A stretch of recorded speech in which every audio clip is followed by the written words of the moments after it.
There's kind of an east-west divide, right? So more people settled in the east coast originally because the land was better, right? So nowadays you have the capital city on the east coast. The west coast of Ireland, areas like this, the Ring of Kerry, where we're going tomorrow, where I come from in Galway, the west coast has very much been left to its own devices in many ways. It's been very much kind of forgotten about in a way. It's only in the last 20 years that we actually have a proper road that connects Galway to Dublin, you know, a highway. Back when I was younger, you had to drive through every goddamn town and village to get to Dublin. You know, it could take you 5-6 hours. Nowadays it takes 2 hours on a 4-lane, 2-lane each way highway, kind of like what we drove on yesterday. So the west of Ireland has been kind of left to its own devices in many ways, kind of isolated in many ways from the rest of the country.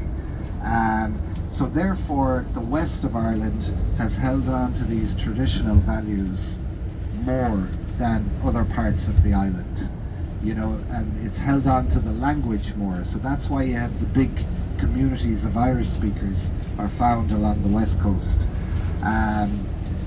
You have pockets of Irish speaking regions all over the country, but the big ones, the big communities are here on these peninsulas, west of Galway in Connemara, up in Donegal in the northwest, in Gweedore and places like that.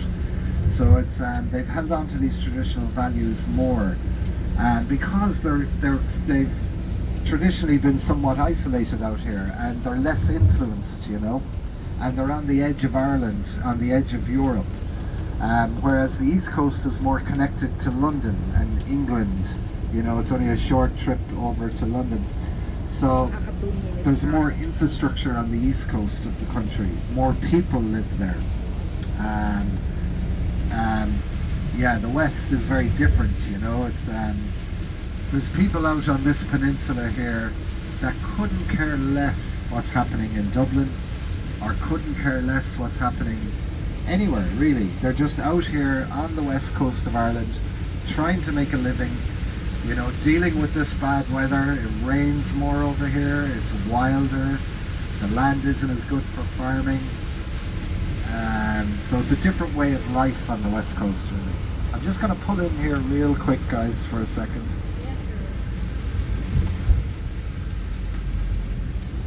There's a little stone house, well, quite a large stone house. Yeah. Yeah, this little... You kind of slowed down. You're on YouTube. I just want to tell you a little bit about this. that. Yeah, this stone house here. If you remember when we were in Dublin, do you remember I pointed out a statue of a guy at O'Connell Street, that main street in Dublin?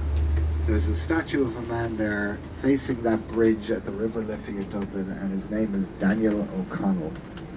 And Daniel O'Connell was born in this house here in 1775. All right? Yeah, so they're trying to kind of restore it. I see they've put braces, wooden braces on it. So Daniel O'Connell was born here in 1775, and the reason there's a large statue of Daniel O'Connell right in the centre of Dublin is because Daniel O'Connell, when the British were here, the British didn't want Catholicism going on in Ireland at all. So they tried to stamp out Catholicism.